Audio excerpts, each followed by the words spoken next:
G'day guys, Dan here. The 2027 Chevrolet Silverado 1500 has just been revealed.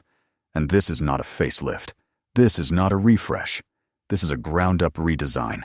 New platform, new engines, new interior, new everything. Chevrolet pulled the covers off on June the 16th, and the changes are, genuinely, more significant than most people expected. Today, I'm walking you through everything that's confirmed, what the pricing looks like, when you can actually get one, and, most importantly, what current Silverado owners have been saying for years that they want fixed. Because that last part, that's what actually matters. Before we dive in, I want to be clear about something. Some of what I'm about to share is officially confirmed by Chevrolet. Some is based on industry analysis and estimates, and some details, like final horsepower figures and exact pricing, haven't been released yet. I'll tell you exactly which is which, because your money deserves accuracy, not hype. Let's start with the biggest change. The engines. The 5.3-liter V8, the engine that's been in Silverados for what feels like forever, is gone. The 6.2-liter V8, also gone. In their place, Chevrolet has engineered two entirely new sixth-generation small-block V8s, a 5.7-liter and a 6.6-liter, both brand new from the ground up. Chevrolet describes them as the most powerful and capable V8s they've ever put in a half-ton truck, though, as of July 2026, they haven't released the final horsepower and torque numbers. Those are expected closer to the on-sale date later this year. Now, this next part is something that only shows up if you've been following the Silverado forums, because current owners have been loud and consistent about one specific issue with the outgoing engines. The lifters. On Reddit, on gmtrucks.com, on Pickup Truck Talk. Owners of the 5.3 and 6.2, with active fuel management and dynamic fuel management, have reported premature valve lifter failures. It's been one of the most discussed mechanical concerns in the Silverado community for years. Many owners have gone as far as installing AFM disablers, aftermarket devices that keep all cylinders active, because they believe the cylinder deactivation system contributes to long-term lifter wear. Whether the new 5.7 and 6.6 address this specific concern. Chevrolet hasn't said explicitly, but the fact that they've designed entirely new engines, rather than updating the existing ones, suggests they've heard the feedback.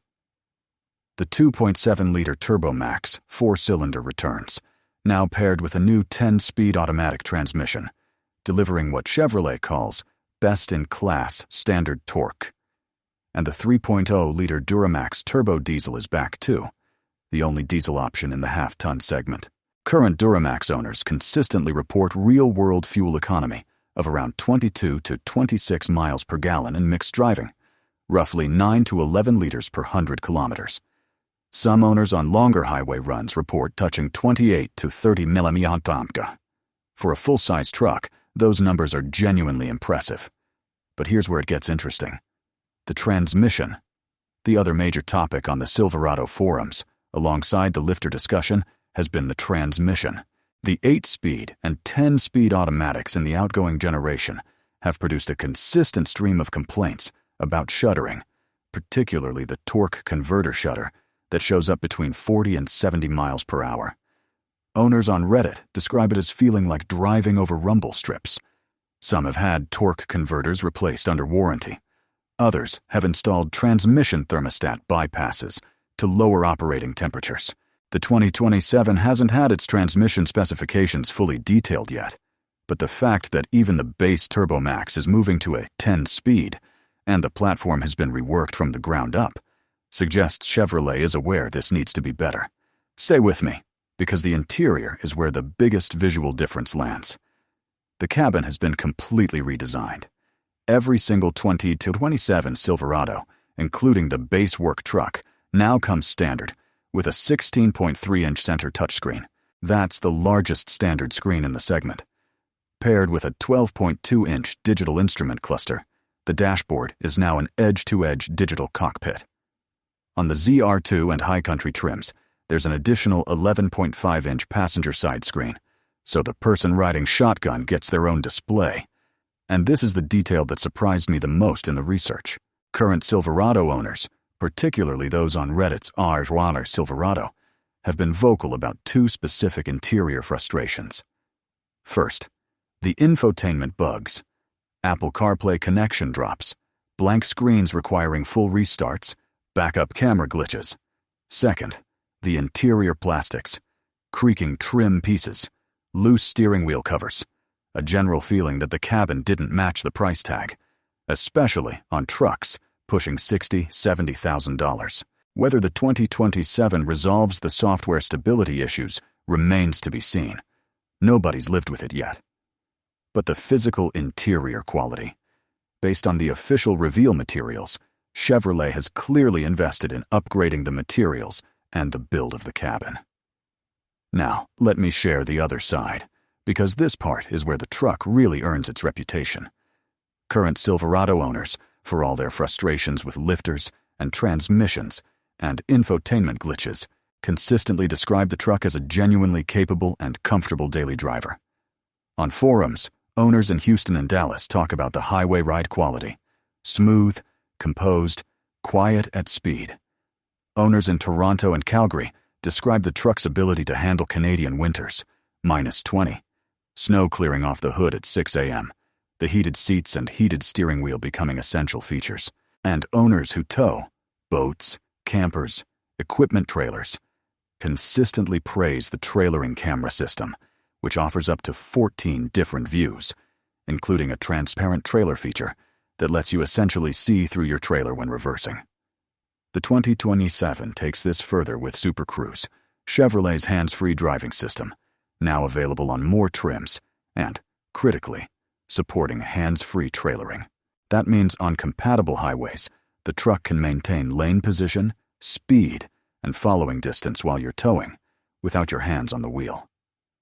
For owners in the US and Canada who regularly drive the I-95 corridor, the Trans-Canada, or the I-10 across Texas with a trailer behind them, this could be a genuine game-changer for reducing fatigue. If you're watching this and you already own a Silverado, I'd genuinely love to know if your experience matches what I've found in the research. Let's talk about trims. The 2027 simplifies things with a 7-trim lineup: Work Truck, Custom Trail Boss, Silverado, which replaces what used to be the LT, Trail Boss, ZR2, and High Country. The long-running LTZ trim? Gone. Chevrolet is streamlining, making the lineup easier to navigate. The ZR2 remains the off-road flagship. Multimatic DSSV dampers, front and rear electronic locking differentials, underbody skid plates. And the High Country gets a first for the Silverado nameplate, a panoramic sunroof. Available also on the ZR2, Trail Boss, and the new Silverado trim. Other new features worth noting: a reconfigurable multi-flex center console with roughly 25 liters of storage when upright, dual wireless charging, and the multi-flex tailgate returns with 6 configurations, including a full-width step rated to 375 pounds. Now, this is where the confirmed information ends and the estimates begin. Pricing. Chevrolet hasn't released official numbers yet, but industry estimates from Kelley Blue Book and Edmunds suggest the following range: the work truck starting around $40,000 USD, the custom around $46,000, the new Silverado trim replacing the LT around $52,000, Trail Boss variants in the mid-50s to mid-60s, High Country around $66,000, and the ZR2 pushing towards $76,000 USD. For Canadian buyers, expect these numbers to translate roughly into the mid-50s to low 100s in CAD. In the UK, where the Silverado isn't officially sold, but grey imports exist, conversion and import duties would push a well-spec'd model into the £55,000 to £75,000 range. Timeline. Production of V8 models is scheduled to begin in November 2026 at the Fort Wayne, Indiana assembly plant. First customer deliveries are expected in March 2027 for V8 models, with TurboMax-powered variants following in April to May 2027. If you're in the US or Canada, you're looking at Q1 2027 for the first trucks to hit dealer lots. And the competitors? The 2027 Silverado enters a market where the Ford F-150 still dominates in Canada, 16 consecutive years as the bestseller, and remains a force in the U.S. The Ram 1500 continues to be the benchmark for ride comfort and interior quality. But with this redesign, the Silverado is making the strongest argument it's made in years, particularly in cabin technology and powertrain evolution. As of July 2026, this is everything we know about the 2027 Chevrolet Silverado 1500. Some details, final power figures, official pricing, towing capacities are still to come. We'll update as Chevrolet releases them. But let me leave you with this: the things current owners have asked for: better engine reliability, smoother transmissions, a modern interior that matches the price, better infotainment stability. Chevrolet appears to have heard. Whether the execution delivers on the promise? That's a story that'll only be told by the people who buy these trucks and drive them every day.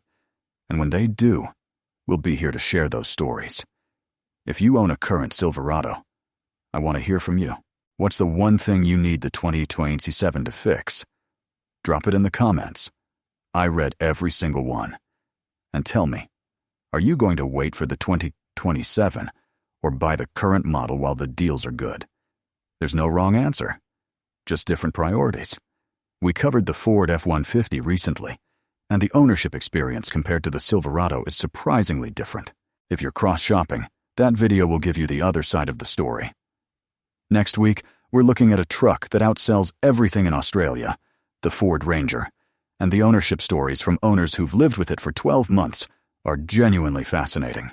I'm Dan, and I'll see you in the next one.